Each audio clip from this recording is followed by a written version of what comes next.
One. I think this is a good one. My biggest obstacle is overcoming financial objections. People are always enthusiastic about the workouts or Shakeology until it comes to buying. How hard do I push, if at all?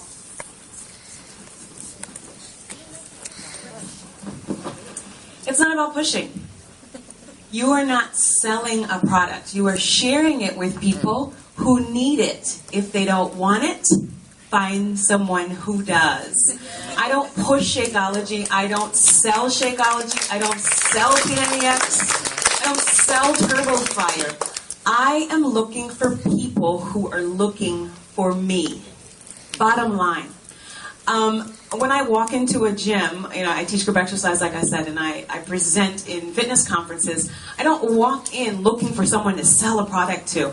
I'm looking for people who want to connect, who are looking for someone who can help them move to the next level, whatever that next level is. And if someone objects to the cost of Shakeology, they say, oh, I'm overweight, and I don't like the way this is, and I don't eat right. And I share the product with them, and they say, oh, that's too expensive. I don't challenge it. Okay, well, I may see that they have a $200 pair of shoes on. I'm not going to call that out. But I talk to them about the pros and the cons. Well, okay, well, maybe I misunderstood you. Maybe you aren't necessarily looking to get healthy. I call it like it is. I'm just not going to beat around the bush. And so, again, I don't push it. I don't sell it. I'm looking for people who want it. If you want it bad enough, you're going to make it happen. And for me, when I want something, I will cross mountains. I will cross Mount Everest to make it happen. And same thing, if it's important to you to be healthy, if it's important for you to live an extra day to be with your family and with your friends, you're going to do what it is that you need to do to get there.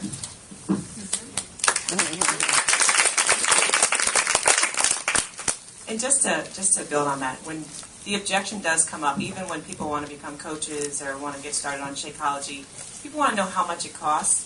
And they're looking they want to, sometimes you need to break it down for them and show them what it looks like to be on Shakeology. How much does that cost a day? And how can that fit into your budget? And help people see that it's, as a coach, it's about $3 a day for Shakeology. Because sometimes that monthly cost can, it's $120 a month or $90 a month, or I got to pay a $15 service fee. Just help people see how that can fit into their budget and even save them some money. Ask them, to seriously take a look at their budget, what they're doing now, and how much it costs. I know how much it costs to get a personal trainer. And it's, Shakeology it's really easy to help people break down the cost of that so they can see how affordable it is. I want to let you guys know it is 3 o'clock. I know people have kids, so if you have to leave, we understand, but we don't want to cut this off too quickly because we know there's a lot of other really great questions. So we're going to go for another 10-15 minutes or so with the question panel and then go into the workout. Is everybody okay with that here? We want to respect your time. Okay, cool. Awesome. I'm actually going to ask each of you, so keep in mind, if each of you can tell us one book that you would suggest, like your favorite book, if you know the author, great. You guys want to think about it while you're going to pass that? Favorite book by far, it's actually given to me at Game Plan Training in August over in Bethesda. A lot of you were there. I remember seeing that's the first time I met everybody. Slight Edge. Yes. Yep, Slight Edge. I'll mention one that probably a lot of people haven't heard. It's called Message to Garcia. And it's something that the military uses, and it's all about an individual man basically being able to do everything by himself. And I'm currently reading actually what Craig brought up today, because when Robert Hudgens tells me to do something, I do it. So, the book about telling your story, absolutely go get it, because once you start implementing it into your calls or your discussions with people, you'll see the change.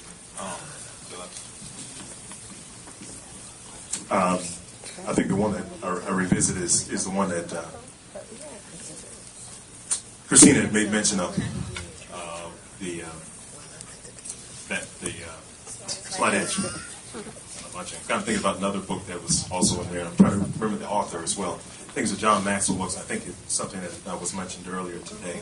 But the combination of those books, the Slight Edge, it covers so many aspects of your life.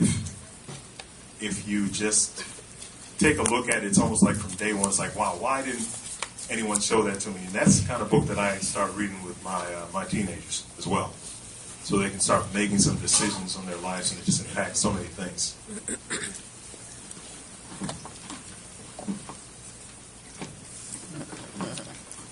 I had so many, and I had to kind of go through the ones in my head. But one that I recommend and I love is called The Compound Effect. If you haven't read that one, that is a great book. Because Craig talked about it, it's about the consistency. It's the small things that you do every day that compounds, that takes you to that next level. He said take those 24 months, and working it every day, and you'll build the type of business that you want. So Compound Effect, good book. Another one was Eat That Frog. Oh yeah, Eat That Frog.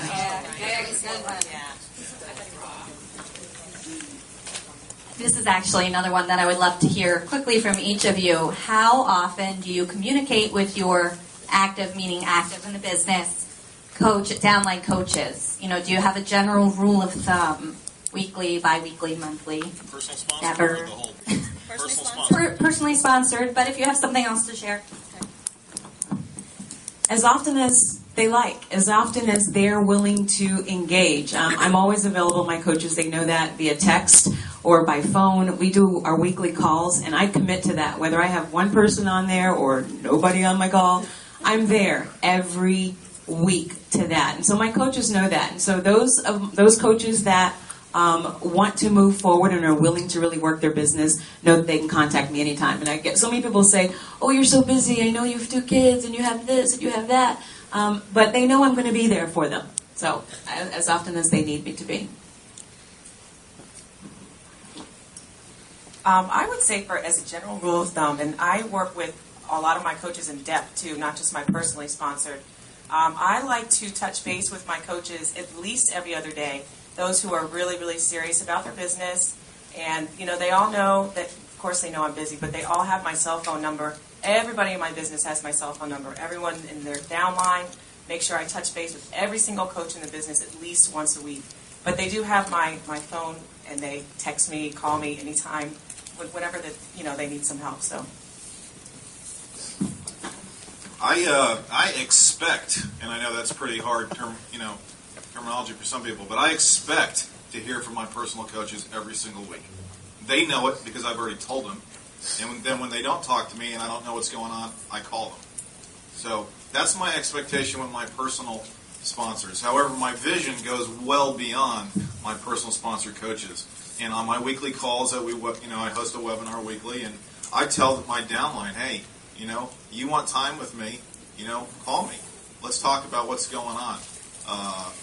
So I would say once a week minimum for my personal sponsors. And if you looked at my organization on a chart, the people who I have to follow up with are the people who are not performing.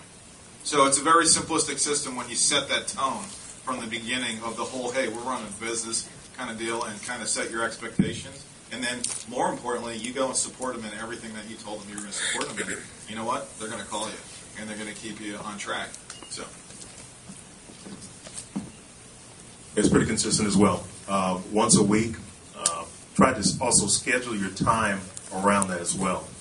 My schedule has a tendency to flip-flop a little bit, so it's kind of hard to do that and be in the middle of running a call, and then all of a sudden it's time for a coach call. But as well, I also run a weekly call, try covering all the coaches in the downline.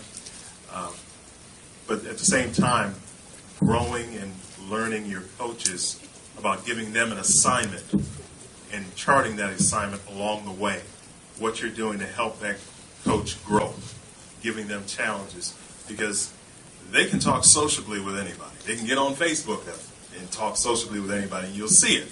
And you'll see, well, why couldn't you check in or do blah, blah, blah? I was on Facebook or whatever.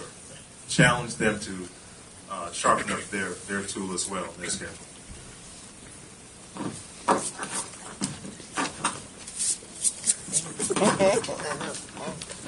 Okay. Actually, Christina, this is for you, given that you are a two-coach household, yeah? Yes. Okay. How do you blend the differences of style, weaknesses, and strengths when there's a two-coach household? Just tell them he did it wrong. Interestingly enough, Neil, my husband, He's videotaping. was actually asked to be up on this panel as well, and he chose to video instead. So that kind of gives you an example. I think that every power couple I meet in this business, Pete and Sue Pena, are a wonderful example of that. They each have their strengths, and they work with, there's certain personalities that I work really well with, and certain personalities that Neil work really well with. If you look at our businesses, you'll see that Neil has most of the females in his business, and I have mostly males in my business. It just kind of works that way. And we build our businesses very differently. We use the same system that's that's been provided to us, but we just kind of communicate with everybody differently. So, and Neil is going to talk in a minute. If everyone can hear me, I was going to say, then also something that Craig talked about is that when we first got involved with Beachbody, and particularly because Christina's such a go-getter and she's in P90X2 and everything, there were time periods where I would get, just like when you have a new child, I would get a little jealous and say, man, these guys are sucking you dry. You spend all your time with the team and, and building and stuff like that. But then, like Craig said, I kind of realized that the world kind of needs them. People need them. I had to get out of myself, get out of my own way and say, there's people who actually need us. People who actually will benefit from speaking with her. So just getting out of the me, and thinking more like, let my spouse do this. Let them do this. Let them spend some time and do something that's going to help someone else. Ultimately, it's going to help us, definitely. But learning that it's actually going to help the greater good, more people. And if I know in my heart what I'm doing is actually right and helping other people, no problem.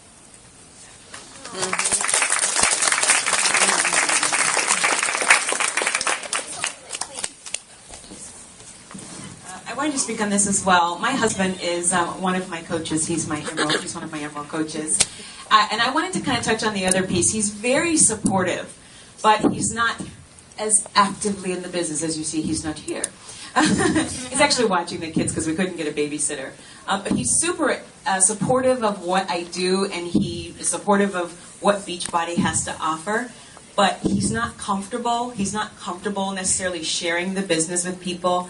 So we figure out what our strengths are with the business. Like, I love talking to people. I love connecting with people. That's what I love to do.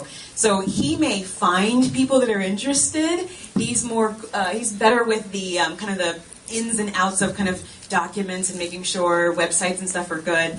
And then he will pass them on to me. Honey, I have someone who wants to get some more information about Shakeology. So in the beginning, I will say, for those of you who are passionate about your business and your spouse isn't quite on board, don't push it. You can't force them to get on board with you. And I think I've spoken to Craig about this. Like, how do I get him to see it? And I'm still trying to get him to see it. But I've had to let that go and allow him to support me in the best way that he can and what's comfortable for him.